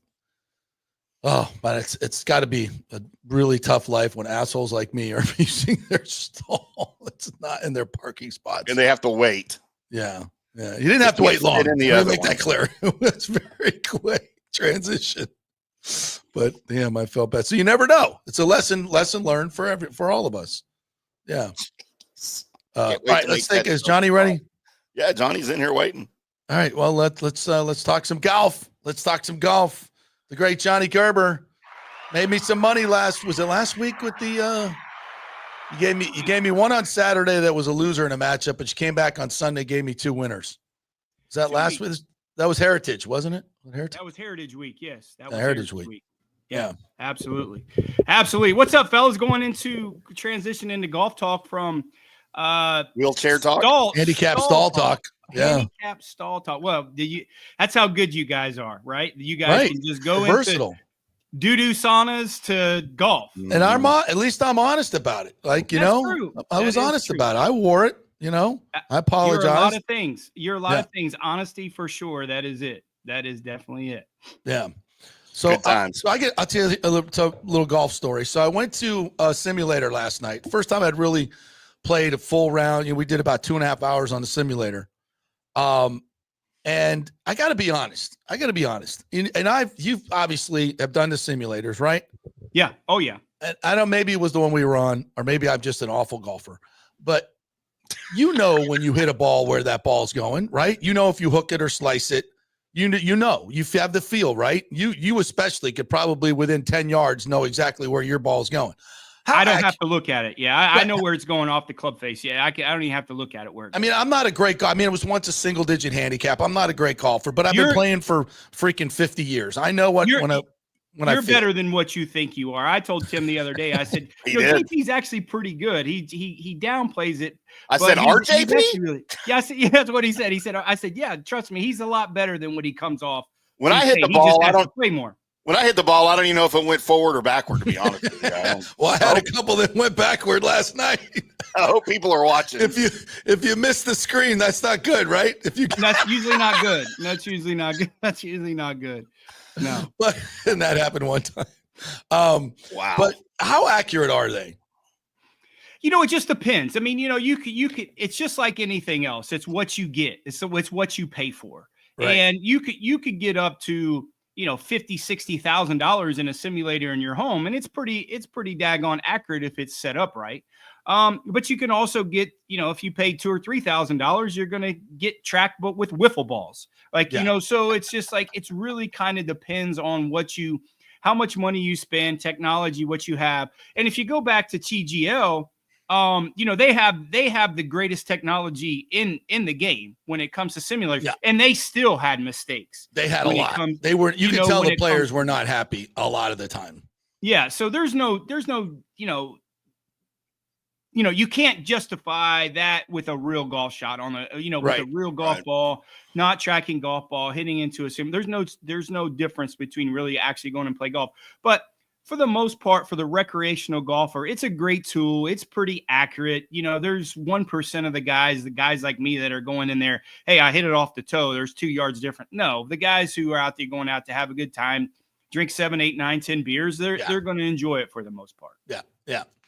I don't know. Maybe I was just shitty last night, but it didn't feel, there was especially a couple times where I know that ball was a hook and it was like a 20-yard slice. I'm like, I don't know. But anyway, it was fun. We played Bethpage Black, which wasn't fun. No, it's not. No, it's too hard. It was really, really hard. And I did not play well. But are we allowed to call it that? Bethpage Black? Yeah, that's they called it on that particular. I don't. There's licensing too, because there were some courses on there that were like it was set of Spyglass Hill. It was Spyglass Country Club or something like that. So. Yeah, there's you got to buy some of the rights of using. You can use the golf course layout, but you can't name it like Pebble Beach unless you buy the licensing from Pebble Beach. You can play the golf course, but it's called Pebble Links or something different, or links of Monterey or something similar. Like that. Yeah. Got it. Yeah. All right. So what do we got this week in the Byron Nelson? What's going on? We got the Byron Nelson this week, the CJ Cup. I took last week off from betting after a pretty solid week at the being on grounds at the Heritage, but I always take last week off. The team event, it's tough. You can go into it with best ball. You got an alternate shot format, so it's tough. It's just one of those weeks. It's great for me to take off, decompress a little bit, and get back on. Yeah, this is a week that this is the second to last year they're going to be playing, or maybe this is the last year they are playing at TPC Craig Ranch because they're going to rip it up and redo it. So it's that's after this season. Yeah, it's a little quirky golf course. They're going to move. I think they're going to PJ Frisco. They're going to try PJ Frisco for the CJ Cup Byron Nelson, and then kind of decide from there, which makes it makes sense. So Lanny Watkins was on the Golf Channel. He's the one headlining the rebuild and the redesign, and they said they'll be back here next year. Okay, well then I think they maybe have one more year in their contract or 2 more years after that. And then I think the whole plan is to move it to PJ Frisco after the infrastructure gets better there in Frisco. This is a golf tournament Tim hates because there's 2 things. It's a par 71, and you're going to have to shoot mid-20s to win. It just is. It's a big ballpark. It's very forgiving off the tee. I think you're going to cover it for us this week, Tim, right? Yeah, I'll be there. You're going to be out to TPC Craig Ranch. I know we went last year, the last couple years, which is great. It's a party on wheels in between, you drinking some beers and looking at all the pretty women out there. It's a tough week for these tour guys because they come out in droves. It's one of those events kind of like the Phoenix Open that all the Dallas people come out there. We call it the cocaine and boob job crowd. Yeah, there you go. There you go. That's what it is. That sounds fun. It's all of Dallas right there. Yeah, and it's a lot of fun, but again, you have to go really low. And the hard part is this used to be a premier event. If you look 7, 8, 9, 10 years ago when Byron Nelson was still alive, all the guys really wanted to come there to pay honor to him. And it's kind of fallen off the wayside a little bit, maybe a little bit because even Tiger came and played when Byron was alive still. Yeah. No. Well, sitting in the schedule with the PGA next week is a little bit tough. Some of these guys will play. Some of the Texas guys are pretty loyal with like the Scotty Schefflers and Jordan Spieth. And it is a home game for a lot of these guys. And you'll see on our card here in a bit, we have 3 guys on our card that do live in the Dallas area that know the golf course very well. Yeah, Lanny Watkins said that was part of the thing they were trying to change on this course. Is he's like me. He hates when a guy wins a tournament at 27 under, right? He said, I guarantee you when I'm done with this course, nobody's going to shoot more than 13 or 14 over for a tournament. 13 over or under? Under, sorry. Yeah, over, under. That was his goal, was to bring the scoring down on it. So, well, Lanny has a tendency to talk a little bit too much, but I get his point. Lanny, man. I get his point when it comes to that.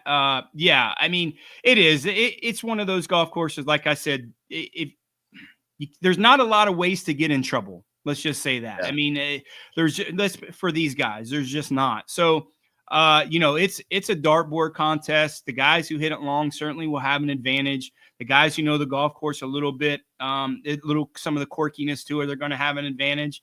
And it's not it is a PGA Tour event, but it is not the strongest field on the PGA Tour when it comes to events. Is that better for betting for you as we transition into your picks? Not really. I think it's actually a little bit harder because you have a lot of names. There's potential to win more money because, if you look at the last few years, household names hasn't won this golf tournament. Mm-hmm. So, that helps when it comes to that, but it just brings in a lot of players in the field that you might not have heard of that have potentially can win, as opposed to when you have other field events, you can kind of eliminate maybe 15-20% of the field going into it. Right. That helps a little bit, but in the opportunity to win more money because you're going to have guys that are longer shots and better odds. So when it comes to that, the profitability helps us, but in terms of handicapping event, it's a little bit more difficult. All right. Well, with that, let's get to the picks and tell us how to make some money this week. Yeah, after after 2 weeks, we went 3-1 and then 4-0 in our matchups to get our matchups to 28-6-2. For the year, so unprecedented, and we are still on the profit side, plus 26.10 for the year after Heritage and after taking the week off. This card is a little bit weird. I like Siwoo Kim at 27-1. I followed him at Heritage. He didn't hit the ball extremely well there, but it's a very difficult golf course to play well there just because how tight it is. It's the polar opposite this week. This guy is going to be able to bomb it out there. He is a local resident. He does play and practice at TPC Craig Ranch. So 27-1, knowing the golf course, I really like his opportunity and his odds here. Same way with Steven Yeager. Normally in this spot, when we say Steven Yeager, Tim would do a shot, but we're going to wait till tonight. So anytime we say that, but 35-1, I think with his added length over the last couple years and kind of that bulldog mentality that he has, I think it's a great place for him to be in a little bit under the radar. 35-1 are good odds for him. He's played well here in the past, so I like him in that spot. Mackenzie Hughes sits there at 35-1 also. I like the way he played at Heritage. Doesn't make a lot of mistakes. My only thing with him is I don't know if he can make 28 to 30 birdies. That's the only thing. But I also know he's not going to make a lot of mistakes. So you're going to have to make 28 to 30 birdies this week or Eagles to combine that to really kind of have a chance to win. Ham sandwich pick this week, 45-1, Jake Knapp. This golf course fits him to a T. One of the longest hitters on the PGA Tour. Birdie in the par fives. Unfortunately, there's only 3 instead of 4. Nothing for him. There's a couple par 4s he's really going to be able to get to create some more birdie opportunities. I love the way he kind of played last week in the team event. Kind of faltered down the stretch a little bit, but I like the way he hit it in the team event. So I think that momentum is going to carry over. 45-1, great value for Jake Knapp as far as he hits it.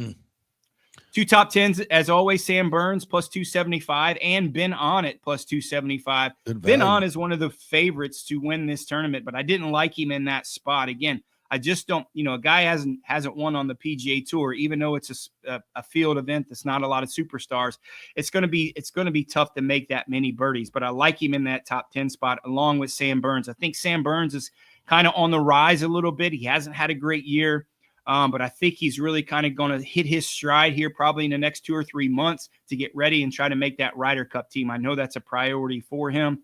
So I like him in those spots, both those guys at 275. Davis Riley and Cam Davis, the 2 Davises, however you want to mix it up there, 2 top 20s, 275 and plus 300 for those guys. Dallas resident, both of these guys, Cam Davis, they've played this golf course a lot. Davis Riley, I know, really likes the golf course, even though the quirkiness to it, my opinion, probably one of the top 2 or 3 best swings on the PGA Tour. I think staying at home is going to help him. And I like these guys spot there. I just don't know with Davis Riley if he can make that many birdies. Kind of fits that category like Mackenzie Hughes, but he's not going to make a lot of mistakes. So maybe with the inclement weather coming into Dallas, the scores might not be as mid 20s to upper 20s, and that might help Davis Riley a little bit. But I like him in that spot at plus 275, and I like Cam Davis at plus 300. Yeah, Johnny, I was going to ask you about the AWC. We've got some AWC, pretty severe AWC right now moving through town, and I'm just a stone's throw from TPC Craig Ranch here in Little Elm. It's supposed to be sunny and 85 tomorrow for round one. It's supposed to rain again, 75 on Friday, but sunny and 75 over the weekend. I was going to ask you if you think that's going to bring the scores down a little bit or move them up. Normally when, these guys love soft conditions. So normally on a golf course that when you have soft conditions, especially the fairway, and then they don't get that run out, these guys love it. But this is such a big ballpark and the fairways are so big, that kind of negates that a little bit. I mean, if you were playing Harbor Town, 2 weeks ago and it was really soft, which it wasn't, they loved that because the ball's not running out on a tighter track. But this track is pretty wide open. I don't think the rough is massive. It's going to be huge this week. So, I think it's not an advantage for these guys normally as it would be a normal week just because how wide the fairways are. But, they love it when it's soft, especially on the greens. There's going to be some dartboards and lower scores. All right. Now, you're always great at handicapping things that nobody else handicaps. So with the mention that this is the cocaine and fake boobs stop on the tour, I would put this gently, who might be inspired by that? Like which player might really enjoy that? Me. Without casting aspersions on any said player, which other than Tim, who was going to really enjoy the week? Well, certainly we know Johnny Vegas isn't going to play well this week. That's just what it is, how it is. You get a town with pretty women and a lot of fun. Well. Why can't they be inspired by it? Like, I had a good week. I can't wait to get out there. We all have a perception what inspiration is, right? And how we go down that inspiration road, right? I mean, Keith Mitchell always likes to have fun, right? But he can walk around this ballpark, easily. He's going to make the cut, but certainly not in contention. He likes his wine and he likes his fun, but listen, if you want a cool bet Johnny Vegas not to make the cut. There's too many distractions this week. He'll be busy. He won't make the cut, but he'll be in town. Yeah, he'll be here for the next couple weeks. I promise you that. I'll probably see him at the hospitality tent. Oh, he'll be there. He'll be at the Tito's tent. He'll be at the Tito's tent. Like JP was at the Hooters tent at Valspar. He'll be at the Tito's tent. All right, sounds good. All right, Johnny. Golf show tonight, right from the rough. Yeah, 5 golf o'clock show tonight on FanStream Sports live. Come check us out. And you can follow all of our picks at J Gerber PGA Pro on Twitter, and we'll be getting a little bit more insight and depth on our picks tonight at 5 o'clock. All right, sounds great, partner. Appreciate you. Appreciate you having me on, guys. Have a good week. All right. Thanks. All right, let's take a quick break. Our final break. Come back, finish up on the comments. We got some good stuff coming in, and I wanted to get to the Orlando Dreamers. Got to get to that, and also a thought on a soccer team that I thought was a very interesting story. So we'll do that when we come back. We're brought to you by Onsite Construction, FL.com. Great folks over there. If you're looking to do a little add-on to your home, I got a friend that's going to do like an outdoor porch patio type thing. Cool. Talking to the Onsite Construction Florida folks about that. They'll give you a free meeting. So just call them up, say, hey, heard you on the JP show. I'm thinking about adding something onto my house, or I want to build from scratch, or I want to, do some restoration from the hurricane. Didn't get done quite right. They'll be happy to come out and meet with you right there on site and look at it and give you some great ideas. Get inspired by their ideas and go to their website, onsiteconstructionfl.com. Some great pictures. See with the work that they've done and what they can do. It'll kind of open up your mind to the possibilities. So if you don't want to sell your house, but you need more room, right? This is a great way to go about it. And you got to pick the right contractor because that means everything. There's a lot of scammers out there, a ton of scammers out there. So go with the local company that's been doing it for 25 years, onsiteconstructionfl.com. Give them a call. Back in 3.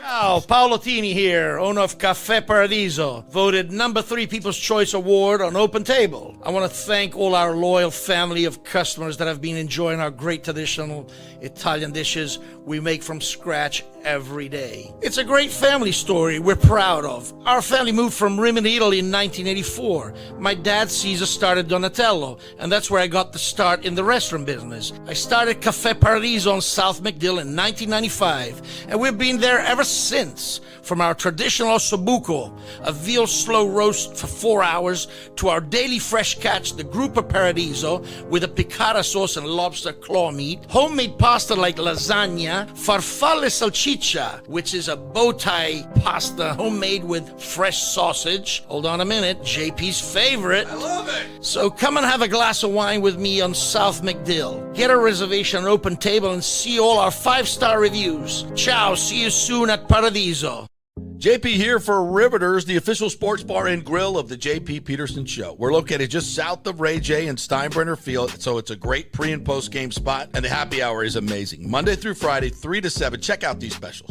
$3 Bud Light drafts, $4 domestic bottles, $5 wells, $6 premium wells, $6 cocktails like margaritas. It's unheard of. And the Riveters food is freshly made daily. No freezers. Happy hour food specials include $3.50 tacos and barbecue sliders. $6 you get edamame or chips with the beer cheese, which is amazing. $8 buffalo chicken dip, my favorite. The truffle fries, chili cheese fries, also $8 at happy hour. As well as other specials throughout the week, including Taco Tuesdays, you get $3 tacos, and Wing Wednesdays, 7 o'clock to 1 a.m. in the morning, you get our amazing wings, 5 for $5 and $5 wells and wines. That's a good Wednesday night.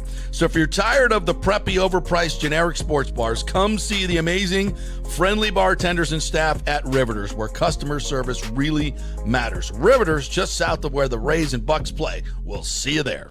Summer is coming. Do not get caught with your unit unprepared. Your AC unit, of course. The awesome folks at Third Generation Plumbing and AC have a special going on right now. You get a free 1-year maintenance package with any purchase of a new unit.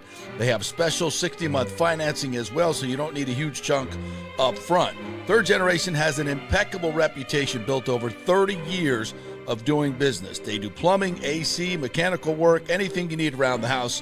They are trusted folks. Go to the website and read the 5-star reviews. Deidre said, great company that always arrives timely. We have used them for our AC both at home and business and have been very happy. The staff is knowledgeable and professional. I would recommend Third Generation again and again. So give Third Generation a call at 813-961-8024 or go to thirdgenerationplumbing.com. Let's go. Right now. Back to the show on FanStream Sports. All right, welcome back to the JP Peterson Show here as we roll on here, brought to you by the great folks at Bay Area Modern Medical Center, BAMMC.com. If you do not have a concierge doctor, what are you doing? Chris Lugo at BAMMC.com is mine, Bay Area Modern Medical Center. And it's great to use because if you get sick, you're feeling sick, you can just call him up right away, 24/7. He'll give you the cell phone number. Hey, not feeling well. Might have a code brown here. Had a virus here or a virus there. He gave me anti-nausea medicine, and you could even have it delivered right to your door. So you never have to go to the urgent care. You have to leave the house if you don't want to. You have a doctor on call. So check it out at BAMMC.com. He'll do a free consultation with you, tell you what it's all about. Personalized medicine is where it's at, folks. So BAMMC.com. All right. Wanted to get to, that looks really weird. You walking in when you're with the green screen. With the background on? Yeah, that's really bizarre. It's magic. Sorry, I had somebody knocking on my door here in the storm. Oh. Trying to find a little bit of shelter? No, it's a long story. So B says, ask Momola about the Rays. He thinks it's Orlando for sure. I could not agree or disagree more. But they are making some noise over there. There's no question about it. They have a lot of pledges. They've identified an owner as a billionaire owner as their point person. Still no pledges yet from public officials, but this is one of the Orlando Dreamers. Trying to figure out who this is. It doesn't matter who it is. I'll get his name for you, but this is one of the Orlando people talking to Wesh TV. It's courtesy of Wesh TV. And they were asked about if they're specifically targeting the Rays in their efforts. Interfering in any other cities. You know, there are multiple teams that have stadium challenges. It's not just the Tampa Bay Rays, but certainly their situation over there is something that's going to have to be addressed. What we're doing is demonstrating to Major League Baseball in Central Florida, we are totally prepared to have a Major League Baseball franchise here. We have the best market, we have the best location, we think the best stadium design. We are the farthest along. We have our capital piece put together. We think we have outstanding leadership now with Rick Workman being identified. No other city is close to where we are. And I think that's a smart approach by Orlando. As we've told you, when you start targeting teams when you start being very public about taking another team, MLB looks down on that. They're protecting their markets. So I think this is a good play by Orlando. Clearly, if the Rays become available, and listen, one of the reasons he's not targeting the Rays is because he knows that Stu Sternberg has not been given permission to speak to any other markets yet, which is odd because in this stadium situation, and David Sampson came on this show and talked about it, and he was the president of the Marlins when they went through the whole stadium thing. Nobody knows more about this process than David does. And he came on this show and told us the next move is for Stu to go visit these other markets and start creating leverage in Tampa to get the stadium deal done. It's what they always do. It's why St. Petersburg was used by the Giants and the White Sox to get stadiums. This is the Major League Baseball playbook. They're not doing that. Notice they're not doing that because trust me, if they allowed Stu to do that, he'd be on the freaking junket tour of every city in America to put, just to be a pain in the ass and to put leverage on Tampa Bay to get a deal done. So, but they're not doing that, which is very, very interesting. It's very interesting. What does that tell you? Well, it tells me that Major League Baseball is very confident that they can get a deal done in Tampa Bay. Rob Manfred would not be speaking the way he is about this market if he was like, "Oh, Orlando's got money. Let's just go with." He would be using Orlando as leverage, and he's not. He said, Tampa Bay, Tampa Bay, Tampa Bay. This is the market we want to stay in. That's what he said multiple times. That's what he told the Pinellas County Commission. That's what he told the City Commission, that they're not leaving the area. Go ahead and approve the bonds because they're not leaving the area. And that made it obviously so that Stu couldn't get control of that real estate, which Major League Baseball did not want that egg on their face either. Right. So this tells me that what I've heard, that negotiations are going on behind the scenes. And there's, I know Brody Brazil, every time Brody Brazil does a video, people come flooding to me. When he's just basically rehashing a lot of stuff that we're doing, doing any original reporting on this at all. And that's great. I'm not criticizing him, but and he gets tons of views, and he makes a hell of a lot more money than I do. He's an information source. It's just not his information. Right. So it's not, none of this is new reporting. So, but he's like, oh, Ebor site not available. What does that tell you? Tells me they have identified another site that they like better. So I think there's a lot of things, it's not necessarily a bad thing. It's just that, okay, we're going to move forward with something else. And there's the Ebor Harbor site that is still on the table as far as I know, but there may be another site, maybe the Ray J site, maybe the fairgrounds that they're more zeroed in on. So that's what that tells me. So I think Orlando's doing a great job of what they're going to do. I still don't think they have a chance in hell of getting it done because of the proximity to Tampa Bay. I don't think they're going to, but I better tell you this, Major League Baseball is going to use Orlando as leverage to put pressure on Portland, Nashville, and Raleigh, San Antonio, these other expansion cities. They're going to pit them all against each other to drive up the price of the expansion team, right? That's smart. That's smart business. And boy, does baseball need smart business right now because they're in a bit of a pinch. No question about it. So again, you could take these stories positively or negatively. I'm really exasperated talking about it, but I will give you at least my take on what I think they mean. Listen, I don't have a crystal ball. Anything can change, but I give you guys the updates, real updates on what I'm being told at the time. And what I've been told is that there's a group of elite Tampa businessmen. I know their names. I know who they are. You'd be universally accepted. They have deep, deep pockets. They can build the stadium mostly on their own. They are working diligently with Major League Baseball and Tampa authorities, Hillsborough County authorities, on finding a site and getting the parameters in place to get a stadium deal done. So once they get public, once they can agree on a price for the team, they'll have everything in place to get this thing done.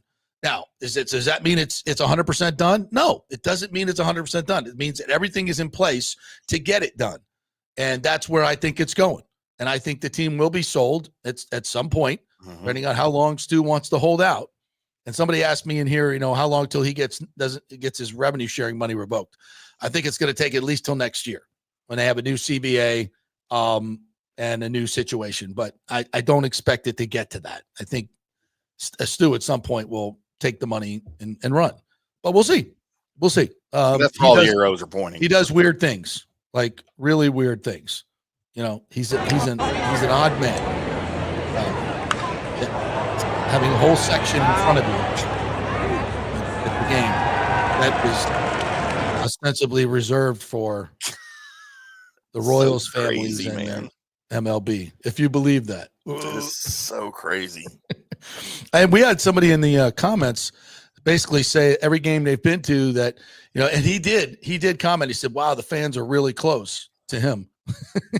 And he had like the first 3 to 5 rows were roped off in front of his box, according to one of the fans. So now maybe he's just taking, there's Michael LaRue said, been to 3 race games this year, and I've noticed that 3 to 5 rows have been blocked off in front of him. He was asked opening day what he noticed was different. He said the fans are really close.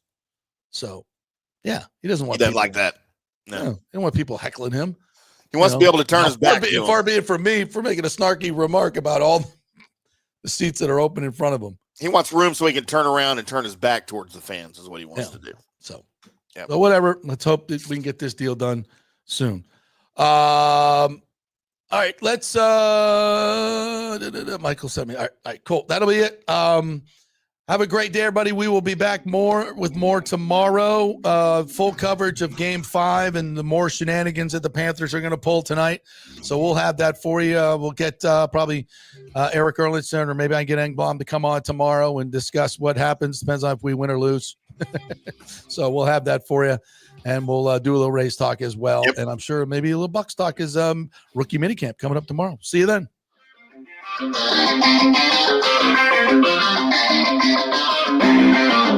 you.